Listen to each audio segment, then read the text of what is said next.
If you ever accept a summer job at a cabin where the owner insists you'll have the whole place to yourself, make sure they aren't hiding the most important detail. That was the thought running through my head as my old pickup rattled along the last 5 miles of gravel road, surrounded by endless pine trees that seemed determined to swallow the world behind me. My name is Ethan Brooks. I'm 27, and 3 weeks earlier I had walked away from a photography career that looked perfect on social media, but quietly drained every ounce of joy from my life. Endless commercial shoots, impossible deadlines, clients who wanted sunsets edited into afternoons. It all blurred together until I couldn't remember the last time I picked up a camera because I actually wanted to. So when I found a listing for a seasonal caretaker position at Blackwood Cabin in northern Montana, I applied before I had time to overthink it. The job sounded almost unreal. Keep the property clean, prepare the guest cabins for occasional hikers, report maintenance issues, and enjoy a peaceful summer surrounded by mountains. It paid just enough to cover my bills, and more importantly, it promised silence. The kind of silence that didn't exist in New York anymore. After 6 hours on winding highways and another hour on roads that barely deserve the name, I finally reached the weathered wooden sign that read Blackwood Ridge.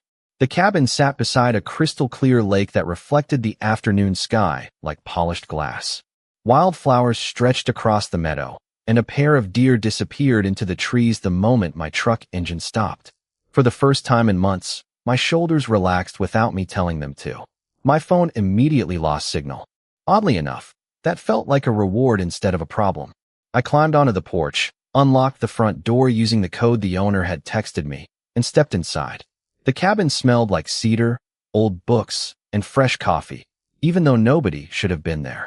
Sunlight poured through enormous windows overlooking the lake, warming the hardwood floor. A stone fireplace dominated one wall, while shelves filled with board games, novels, and antique lanterns made the place feel less like a rental and more like someone's cherished home. Not bad, I whispered to myself. Not bad at all. I carried my duffel bag into the bedroom and stopped. There was only one bed, a queen-size bed, neatly made with a thick quilt folded across the foot. I frowned, remembering the listing mentioning accommodations for one caretaker. Maybe it was just a spacious room. Maybe I had misunderstood. Before I could think much more about it, I heard tires crunching outside. I walked back toward the front window and watched another dusty SUV pull into the driveway. A tall man climbed out, wearing hiking boots, a faded denim jacket, and carrying an oversized sketch case over one shoulder. He looked about my age, with windswept brown hair and an expression that suggested he was just as confused as I suddenly felt. He looked at the cabin, then at me through the window. I looked back at him. After a long, awkward pause, we both reached for the front door at exactly the same time. "Sorry," he said with a polite smile that somehow made everything even stranger. "I think this is where I'm supposed to be." I blinked once before answering. "That's interesting," I replied, because I was just about to say the exact same thing. For several seconds neither of us spoke, as if the quiet forest itself was waiting to find out which one of us actually belonged there. Then the stranger let out a small laugh and rubbed the back of his neck. "Well, this is awkward," he admitted. "My name is Noah Carter." He shifted the heavy sketch case onto the porch before offering a hand. "I was hired to spend the summer illustrating wildlife for the Parks Conservation Project. The owner said the cabin would be my base." I shook his hand, still trying to process what I had just heard. Ethan Brooks, seasonal caretaker. We both reached for our phones at almost the same time, hoping to call the owner. No signal, not even a single bar. Noah looked toward the empty road behind him. "I guess we are officially disconnected from civilization."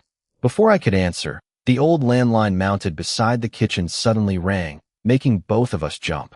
I picked it up. Immediately, a cheerful older woman's voice filled the room. "Oh dear, you both made it." I was wondering how long it would take before someone called me angry. I looked at Noah, who was already smiling in disbelief. "You rented the cabin to both of us," I said. "Actually," she corrected gently, "I hired both of you." The conservation team added Noah after I had already signed Ethan. I planned to renovate the second guest cabin before summer started, but a fallen pine tree damaged the roof last month. The repairs are delayed until September. I stared at the bedroom door. "There is only one bed." "I know," she answered with an apologetic laugh. "I can send an air mattress with the supply truck on Friday. Until then, I am afraid you boys will have to improvise. Friday was 4 days away. Before I could protest, she added, I am terribly sorry, but I promise the inconvenience will be worth it. You will both love that place. The call ended before either of us could argue. Silence returned to the cabin. Noah slowly exhaled. So, air mattress in 4 days. Apparently. He glanced toward the bedroom and then back at me. I can sleep on the couch. I looked over at the living room. The couch was beautiful, but it was barely 6 feet long. Noah was at least 6'2". Your feet would be hanging off the end. He shrugged with an easy smile. I have survived worse. Something about the way he said it made me wonder what exactly worse meant, but it did not seem like the right moment to ask. Instead, I walked into the kitchen and opened the refrigerator. It was fully stocked with eggs, vegetables, milk, bacon, fresh fruit, and enough groceries to last a week. At least she planned ahead, I said. Noah wandered over and picked up a handwritten note taped to the refrigerator door. His eyebrows lifted before he handed it to me. In neat blue handwriting it read, Please enjoy the cabin. Remember, the best stories usually begin with unexpected company. I laughed despite myself. She planned this. Noah laughed too, warmer this time, and the tension that had filled the room began to dissolve. Either that, he said, or she watches way too many romantic movies. I smiled without thinking. Let us hope this turns into a comedy instead of a disaster. Outside, the evening sun dipped behind the mountains, washing the lake in shades of gold, while somewhere deep in the forest a loon called across the water. For the first time all day, the cabin no longer felt empty. It simply felt unpredictable, and somehow that seemed even more interesting than the quiet I had come looking for. The next morning began with the unfamiliar sound of birds instead of traffic, and for a few blissful seconds I forgot I was sharing a cabin with someone I had met less than 24 hours earlier. Then I rolled over, stared at the ceiling, and remembered the complicated sleeping arrangement waiting for us that night. Noah was already outside when I stepped onto the porch with a mug of black coffee. He stood near the edge of the lake with a sketchbook balanced against one arm, completely absorbed in drawing a pair of loons gliding across the water. He glanced over his shoulder and smiled. Good morning. Coffee smells better when someone else makes it. I held up the second mug I had brought without really thinking about it. Lucky for you, I accidentally made too much. He accepted it with a grateful nod, and we stood there quietly watching the mist drift above the lake. The silence did not feel awkward anymore. It felt earned. After breakfast, we divided the day's work. I inspected the trail leading to the guest cabins, replacing loose trail markers and clearing fallen branches while Noah wandered deeper into the woods searching for birds, wildflowers, and anything else worth sketching for the conservation project. We crossed paths every hour or so, comparing discoveries like two kids exploring an enormous backyard. By late afternoon, my boots were dusty. My shoulders ached in the satisfying way that only physical work could create, and I realized I had not checked my email once. Back in the cabin, Noah volunteered to cook dinner even after admitting he had almost no experience. How hard can pasta be? He asked confidently. 20 minutes later, the smoke alarm answered that question for both of us. We opened every window while laughing so hard that neither of us could breathe properly.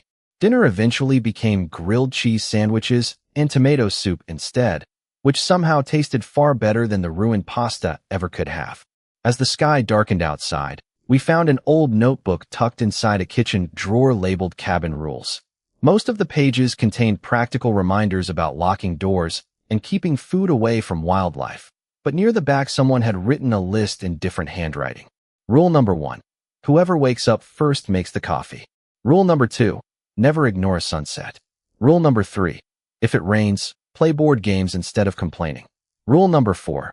Life is too short to count how many blankets you are sharing. Noah laughed so hard that he nearly dropped the notebook. I think your mysterious cabin owner has been trying to teach people life lessons for decades. I smiled and reached for the old wooden chessboard sitting on a shelf. Want to lose a game before bed? He raised one eyebrow. Confident, are we? 40 minutes later, he defeated me without losing a single major piece. You definitely let me win, I accused. I definitely did not, he replied, grinning as he packed away the chess pieces. The temperature outside dropped faster than either of us expected. Mountain nights were surprisingly cold, even in July, and the cabin seemed to creak as the wind drifted through the trees. We stood outside the bedroom for an embarrassingly long time, neither wanting to make the first move. Finally, Noah disappeared into the hallway closet and returned carrying every spare blanket he could find. "Here is my proposal," he said. "A blanket wall down the middle. Completely ridiculous, but slightly less awkward." I laughed so hard I nearly spilled my tea. Together we tucked rolled blankets between us like an imaginary border that neither of us planned to cross. The arrangement looked absolutely ridiculous, but somehow it made the situation feel lighter. Before turning off the bedside lamp, Noah stared up at the wooden ceiling and quietly said, "I have a feeling this is going to be a summer neither of us forgets." I looked toward the dark window where thousands of stars reflected across the still lake outside and realized, for the first time in a very long while, I was genuinely looking forward to whatever tomorrow decided to bring. The air mattress never arrived on Friday. Instead, a handwritten note came with the weekly supply truck explaining that a washed-out section of road had delayed the delivery until early the following week. Noah read the note twice before folding it neatly and slipping it into the fruit bowl. "Well," he said with an amused sigh, "I guess the blanket wall survives another few nights."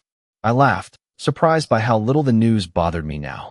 For days earlier, I would have considered it a disaster. Somehow, after several mornings sharing coffee on the porch and evenings talking beside the fireplace, it felt like another small chapter in the strange rhythm we had accidentally built together. The days settled into an easy routine that made time move faster than either of us expected.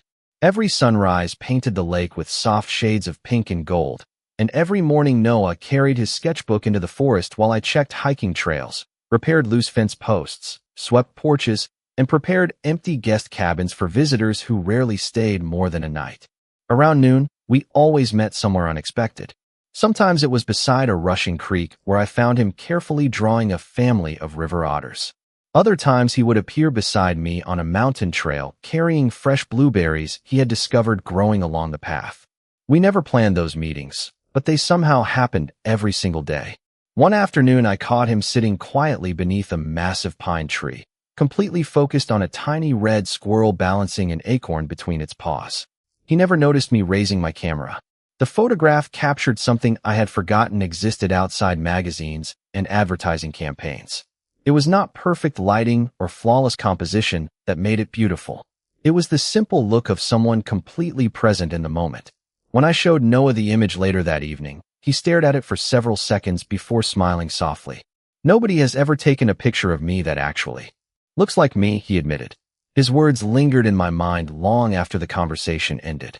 I realized I had spent years photographing expensive products, luxury hotels, and polished celebrities while forgetting how rewarding it felt to photograph ordinary moments that carried genuine emotion. That night we decided to cook dinner together instead of taking turns. Noah chopped vegetables with remarkable confidence until he accidentally launched half a cucumber onto the floor. I laughed so hard that I nearly dropped the frying pan. Without missing a beat, he looked at the runaway cucumber and said, "Well, at least one of us escaped dinner." By the time we finished laughing, the vegetables were slightly overcooked, the chicken was a little dry, and neither of us cared. After dinner, we carried 2 old rocking chairs onto the porch and watched the sky slowly fill with stars. The forest came alive with the sounds of crickets, distant owls, and leaves rustling in the cool evening breeze. Noah pointed toward a cluster of stars above the lake. "My grandfather used to tell me every constellation was just another story waiting for someone to remember it." I leaned back and followed his finger across the sky. "Mine always told me stories were hidden in photographs. You just had to wait long enough before understanding what they were really about." Noah looked at me with a thoughtful smile.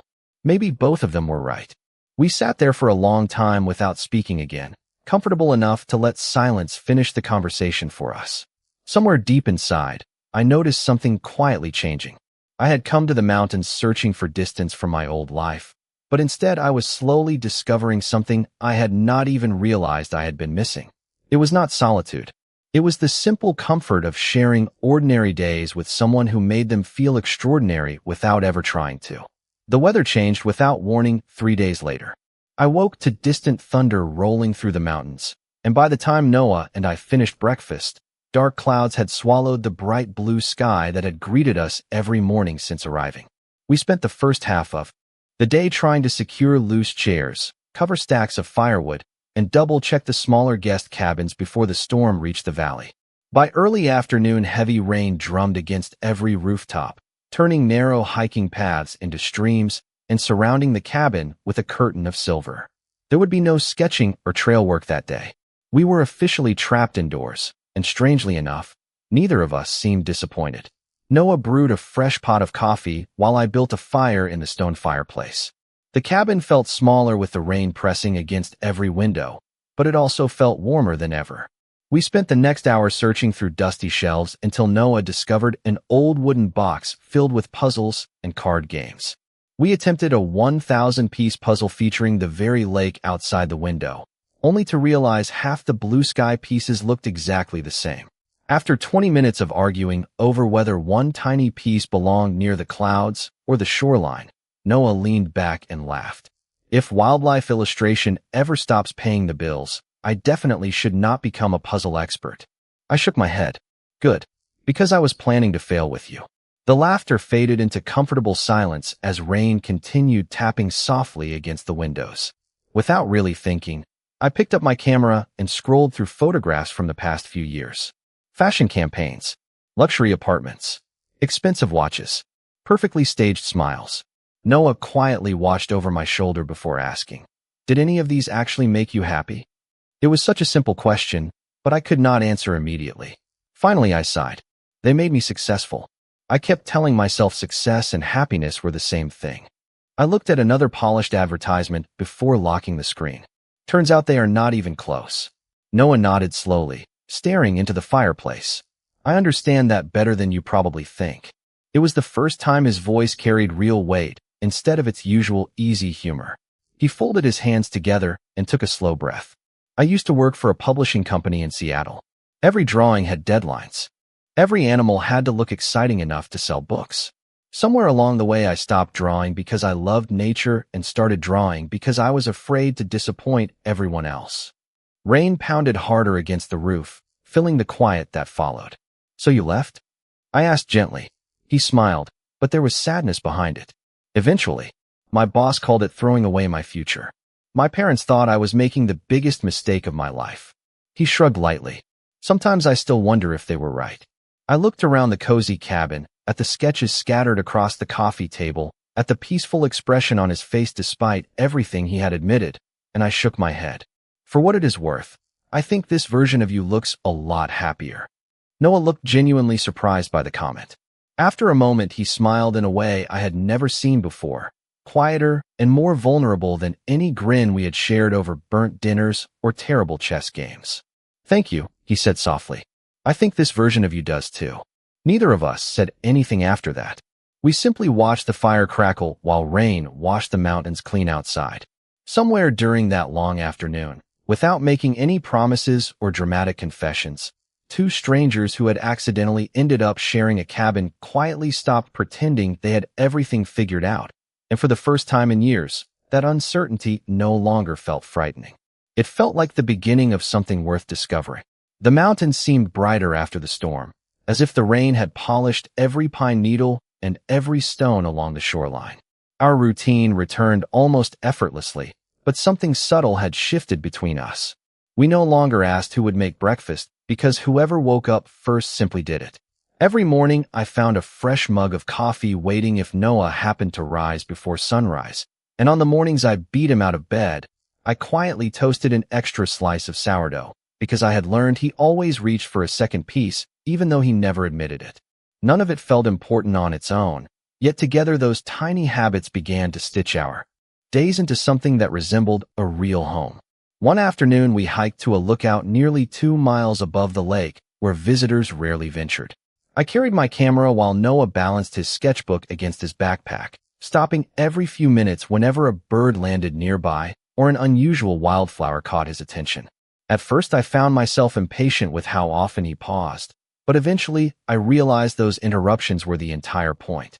He was not trying to reach the destination. He was paying attention to everything most people walked past. By the time we reached the overlook, the valley stretched beneath us like a painted landscape, and instead of taking dozens of photographs as I normally would have, I lowered my camera and simply admired the view. Noah noticed immediately. "You are not taking a picture?" he asked. I smiled. "I think I finally understand why you stopped so much." He laughed softly. "Sometimes memories do a better job than cameras." We sat on the warm rocks, sharing sandwiches packed that morning, watching hawks circle high above the cliffs. On the hike back, we wandered off the main trail after spotting an abandoned fire lookout tower. Inside, we discovered faded journals left by visitors over nearly 20 years. Some entries celebrated engagements or family vacations, while others described heartbreak, career changes, or quiet moments of gratitude. Noah flipped through one weathered notebook until he found a sentence written in careful handwriting. "The people who change your life rarely arrive when you are looking for them." He read it aloud before closing the journal with a thoughtful smile. "Whoever wrote that knew something." I pretended to study the dusty windows, although the words settled somewhere deeper than I wanted to admit. That evening we returned to the cabin carrying more stories than souvenirs. While I prepared dinner, Noah disappeared outside with his sketchbook. Curious, I stepped onto the porch just before sunset and found him sitting at the end of the dock. He was not drawing the lake or the mountains this time. He was drawing me standing in the kitchen window, completely unaware that I had become the subject. When he noticed me watching, his ears turned slightly pink and he laughed in embarrassment. "I was practicing perspective," he explained. "Apparently your coffee mug has excellent posture." I could not stop smiling. That is the nicest compliment my coffee mug has ever received. Later that night, I found the missing air mattress leaning against the porch with a delivery tag attached. The supply truck had finally made it through. I carried the unopened box inside and set it beside the fireplace. Noah looked at it for a long moment before glancing toward the bedroom. "We should probably inflate it tonight," he said. "Probably," I agreed. Neither of us moved. Instead, we finished our card game, washed the dishes together, watched another sunset fade into countless stars, and somehow forgot about the unopened box until we were already climbing into bed separated by our familiar blanket wall. As I turned off the bedside lamp, I caught myself wondering whether we had truly forgotten about the air mattress at all, or whether neither of us was quite ready for the quiet little routine that had unexpectedly become the best part of every day to come to an end. By the middle of August, it became impossible to pretend the summer would last forever. The mornings were a little cooler, the sunsets arrived a few minutes earlier, and the maple trees scattered around the lake had begun experimenting with hints of orange among their green leaves. I tried not to count the days, but the calendar hanging beside the refrigerator quietly reminded me that my contract would end in less than 3 weeks. I noticed Noah looking at it once or twice as well, though neither of us ever mentioned it aloud. Instead, we filled every day with small projects that somehow made the time feel both slower and faster. One afternoon, we repainted the old wooden sign near the entrance to Blackwood Ridge. Noah carefully traced each letter while I applied fresh stain to the posts. We spent nearly an hour debating whether the tiny painted pine tree beside the name should stay crooked because it had character or be fixed because it offended my sense of symmetry. In the end, we left it exactly as it was. "Not everything has to be perfect," Noah said with a grin. "Some things are memorable because they are not." I wanted to tell him he had just described him perfectly, but I kept the thought to myself. A few days later, the supply truck returned with groceries, fuel, and a stack of mail that had been collecting at the ranger station. Most of it was addressed to the property owner, but one envelope carried my name in bold black letters. It was from the photography agency in New York where I had worked before leaving. I slipped it into my jacket pocket without opening it, hoping Noah had not noticed. Unfortunately, he noticed almost everything. That evening, after dinner, I unfolded the letter while sitting alone on the dock. The agency wanted me back. A major outdoor apparel company had requested me by name for a nationwide campaign beginning in September. The salary was higher than anything I had earned before. The travel opportunities were incredible. 6 months earlier, I would have accepted before reaching the second paragraph. Now I simply stared across the lake while the paper rested in my hands. "Good news."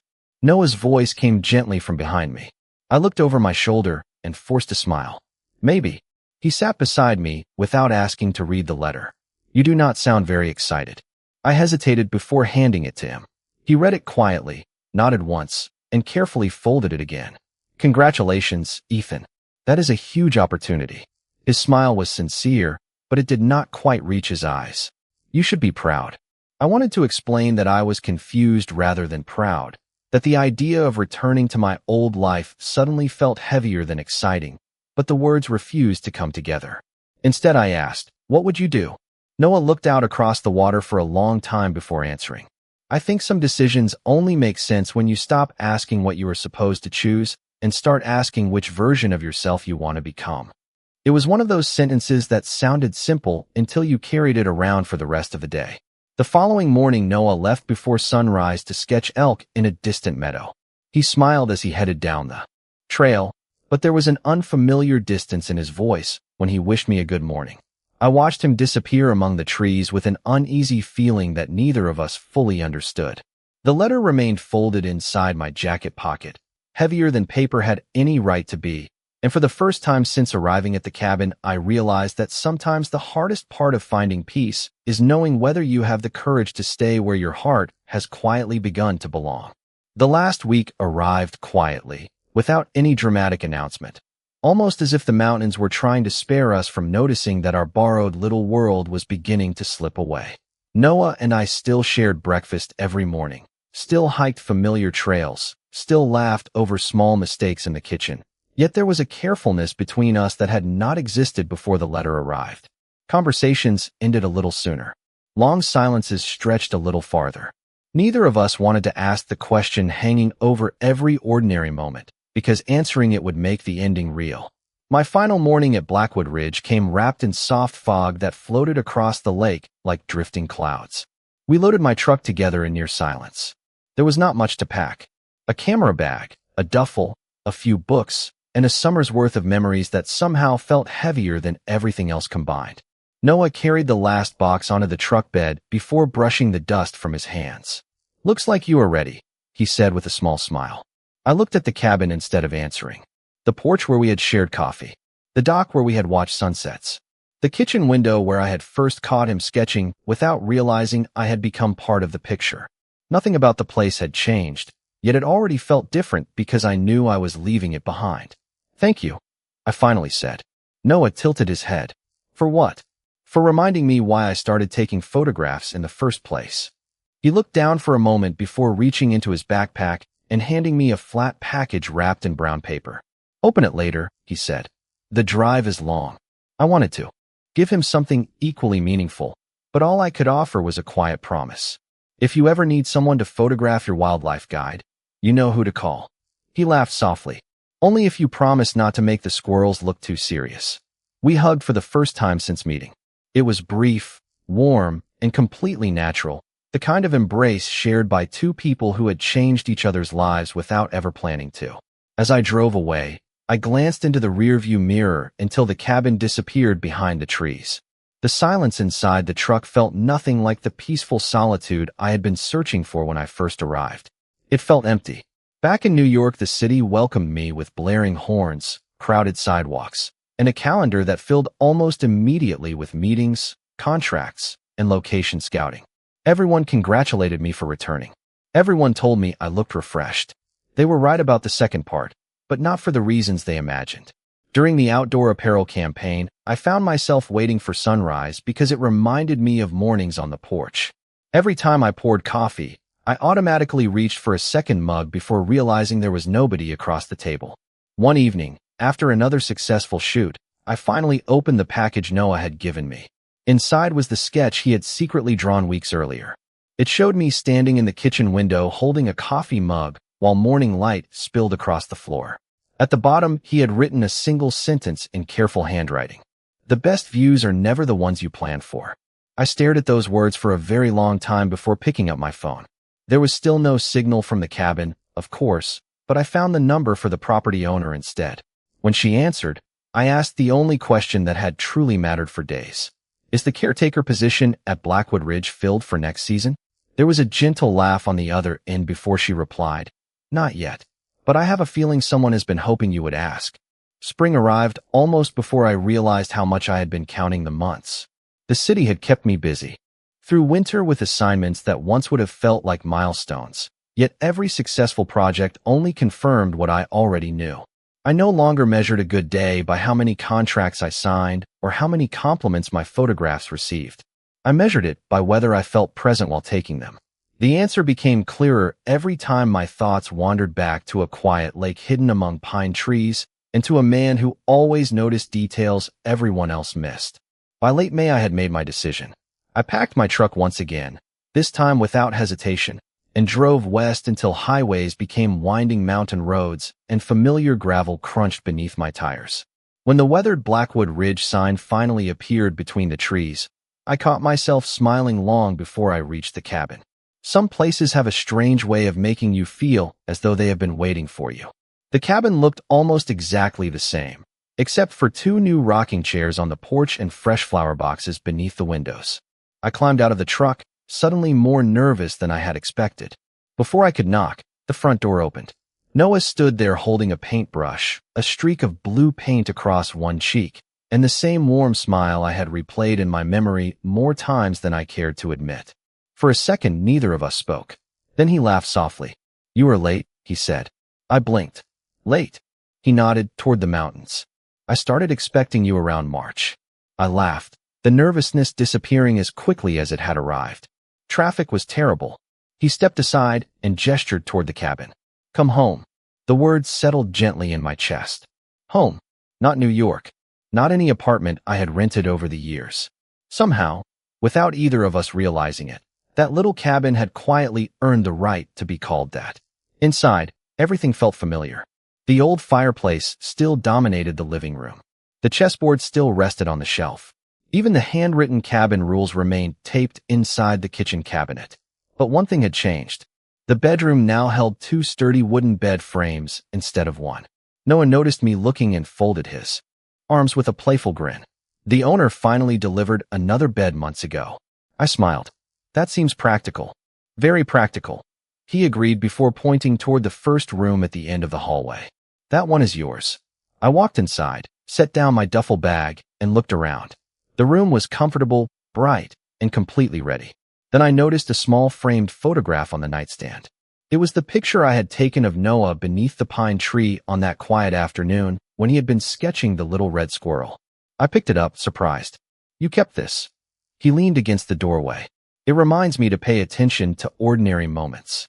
I looked back at him and smiled. "Funny. You are the one who taught me that." The weeks that followed felt wonderfully uncomplicated. We worked during the day, explored new trails on weekends, argued about recipes, laughed over terrible card games, and slowly built a life that neither of us had expected to find. There was never one dramatic confession that changed everything. Instead, there were countless small choices.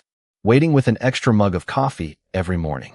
Saving the last slice of pie because the other person liked it more. Sitting together on the dock after long days without feeling any pressure to fill the silence. One evening, nearly a year after we had first met, we watched the sun disappear behind the mountains while the lake reflected the last golden light of the day. Noah glanced toward me with that familiar, easy smile. "You know," he said quietly, "we finally have 2 beds." I laughed. "I noticed." He looked toward the calm water before adding, "Funny thing is, I do not think the number of beds was ever what mattered." I nodded because I understood exactly what he meant. Sometimes life changes because of extraordinary plans. Other times it changes because 2 ordinary people accidentally share a season, a cabin, 1,000 quiet moments, and discover that the place they had been searching for was never marked on any map. It was simply wherever they could be completely themselves, together.